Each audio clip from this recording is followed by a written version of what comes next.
शरद पवार यांनी जर उद्या सकाळी पत्रकार परिषद घेतली आणि फक्त एक वाक्य बोलले की मी निर्णय घेतला आहे, तर महाराष्ट्राच्या राजकारणात नेमकं काय होईल? महायुतीचं गणित बदलेल का? महाविकास आघाडीला नवीन ऊर्जा मिळेल का? आणि सर्वात महत्वाचं की पुन्हा एकदा मित्र पक्ष आणि विरोधक दोघांनाही धक्का देणारी शरद पवारांची आणखीन एक गुगली अनुभवायला मिळेल.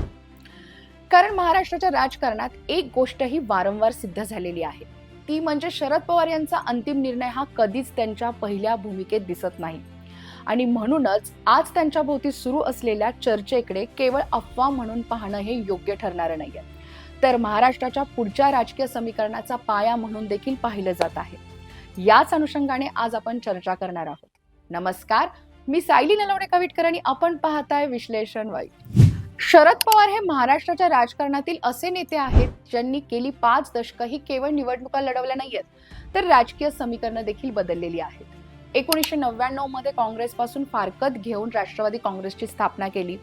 2019 मध्ये अशक्य वाटणारी महाविकास आघाडी उभी करणं आणि 2023 मध्ये पक्षात मोठी फूट पडूनही उरलेल्या गटाला एकत्र ठेवणं, या प्रत्येक टप्प्यावरती त्यांनी परिस्थितीशी जुळवून घेत राजकीय अस्तित्व टिकवून दाखवलंय. त्यामुळे आज पुन्हा एकदा त्यांच्या पुढच्या निर्णयाभोवती निर्माण झालेली उत्सुकता ही नक्कीच विनाकारण असणारी नाहीये. आज मितीला शरद पवार यांच्या समोरचं आव्हान हे पूर्वीपेक्षा नक्कीच वेगळं आणि मोठं आहे. 2023च्या पक्षफुटीनंतर त्यांच्याकडे तुलनेनं छोटा पण निष्ठावंत गट उरलाय असं म्हटलं तर वावगं ठरणारं नाहीये. अजितदादा पवार यांच्या निधनानंतर महाराष्ट्रातील राष्ट्रवादीच्या राजकारणानं नव्या टप्प्यामध्ये प्रवेश घेतला. एका बाजूला सुनेत्रा पवार यांच्या नेतृत्वाखालील राष्ट्रवादी जी स्वतःची ताकद वाढवण्याचा प्रयत्न करत आहे, तर दुसऱ्या बाजूला शरद पवार यांचा तुतारी गट सततच्या अफवा, पक्षांतराच्या चर्चा आणि सर्वात महत्त्वाचं म्हणजे संघटनात्मक दबावाचा सामना करत अस्तित्व टिकवण्याचा प्रयत्न करत आहे. शिवसेना उद्धव ठाकरे गटातील घडामोडी, विरोधी पक्षावरती वाढलेला दबाव आणि ऑपरेशन टायगर सारख्या राजकीय चर्चांमुळे छोट्या पक्षांमध्ये अस्वस्थता ही वाढलेली आहे. अशा वातावरणामध्ये तुतारी गट किती काळ स्वतंत्र राहू शकेल हा प्रश्न हा नैसर्गिकपणे उपस्थित होत आहे. याच कारणामुळे काँग्रेसमध्ये विलिनीकरणाची चर्चा ही पुन्हा एकदा जोर धरताना दिसतीये. काही राजकीय सूत्रांच्या मते सुप्रिया सुळे यांना राष्ट्रीय पातळीवरती महत्वाची जबाबदारी किंवा महाराष्ट्र काँग्रेसमध्ये मोठी भूमिका मिळाल्यास हा पर्याय हा गांभीर्यानं विचारात घेतला जाऊ शकतो. तर दुसरीकडे एनडीएशी देखील संवाद सुरू असल्याची ही चर्चा राजकीय वर्तुळामध्ये जोरात सुरू आहे. या चर्चांना अधिकृत दुजोरा जरी मिळत नसला तरीही शरद पवार यांच्या राजकारणाची शैली पाहिली तर ते शेवटच्या क्षणापर्यंत सर्व पर्याय खुले ठेवतात. हे आपल्यासाठी नवीन नाहीये, पण या दोनही चर्चांमध्ये केंद्रबिंदू हा सुप्रिया सुळे यांच्या भविष्याचा दिसतो, ना की राष्ट्रवादी तुतारी गटाच्या भवितव्याचा. पवार साहेबांनी अनेकदा विरोधकांशी संवादही ठेवला आणि त्याचबरोबर ती मित्रपक्षांशी देखील. त्यामुळे आजही ते दोन्ही बाजूंचं राजकीय गणित समजून घेत आहेत अशी चर्चा आहे. मात्र हा प्रश्न केवळ शरद पवार कोणाबरोबरती जाणार एवढाच नाहीये, तर खरा प्रश्न असा आहे की राष्ट्रवादी तुतारी गटाचं भविष्य काय आहे. कारण कोणत्याही पक्षाचं अस्तित्व केवळ एका नेत्यावरती कायम टिकत नाही. शरद पवार यांच्या पश्चात नेतृत्वाची चर्चा होणं हे अपरिहार्य झालं आहे.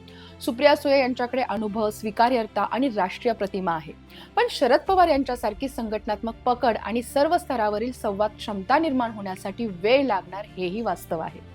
तर दुसरीकडे रोहित पवार हे नव्या पिढीचा चेहरा म्हणून पुढे येत आहेत, मात्र ते राज्यव्यापी नेतृत्वाची परीक्षा अजूनही त्यांनी देणं बाकी आहे. त्यामुळे पक्षातील अनेक नेत्यांसाठी पुढचा निर्णय हा केवळ विचारधारेचा नाहीये, तर स्वतःच्या राजकीय भवितव्याचाही प्रश्न आहे. जर राष्ट्रवादी तुतारी गटाचे काँग्रेसमध्ये विलिनीकरण झालं तर विरोधी पक्षांची मतं एकत्र येण्याची शक्यता वाढेल. महाविकास आघाडीला नवीन ऊर्जा मिळू शकते, पण त्याच वेळी राष्ट्रवादी काँग्रेस या स्वतंत्र राजकीय ओळखीचा शेवट नक्की होईल. पावसाच्या थेंबासारखी स्वतंत्र ओळख समुद्रात मिसेल, पण त्या बदल्यात मोठ्या राजकीय व्यासपीठावरती नक्की स्थान मिळू शकतं. तर दुसरीकडे जर एनडीए मध्ये जाण्याचा निर्णय घेतला किंवा झाला तर सत्तेची जवळीक आणि त्याचबरोबर ती सगळे म्हणतात ते राजकीय संरक्षण आणि संघटनात्मक स्थैर्य नक्की मिळू शकते.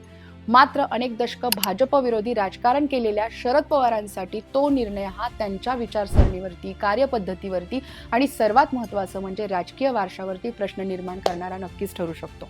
त्यामुळे दोनही पर्यायांमध्ये संधी आहेत, पण दोन्हीमध्ये मोठी राजकीय किंमत ही चुकवावी लागणार हे मात्र सत्य आहे. दरम्यान तुतारी गटासमोरचं सर्वात मोठं संकट हे केवळ संख्याबळाचं नाहीये, तर मानसिक आणि संघटनात्मक देखील आहे.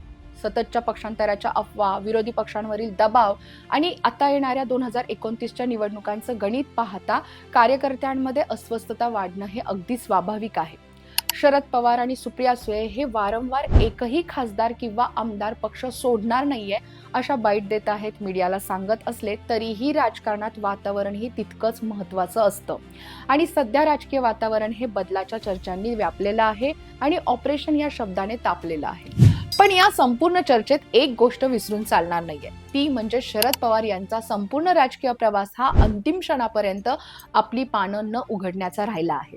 ते निर्णय जाहीर करण्यापूर्वी अनेकांना संभ्रमात ठेवतात, सर्व बाजूंचा अंदाज घेतात आणि मग अशी चाल खेळतात की ज्यामुळे राजकीय पटावरचे मोहरे नव्याने मांडावे लागतात. त्यामुळे आज त्यांच्या शांततेचा अर्थ निष्क्रियता असा अजिबात काढता येणार नाहीये. म्हणूनच आजचा खरा प्रश्न हा शरद पवार कुठे जाणार हा नाहीये, तर शरद पवार पुढची चाल कोणत्या दिशेने खेळणार हा आहे. काँग्रेसमध्ये विलिनीकरण की एनडीएमध्ये सहभाग की स्वतंत्र अस्तित्व टिकवण्याचा आणखीन एक प्रयत्न, या तीनही शक्यता आज चर्चेमध्ये आहेत.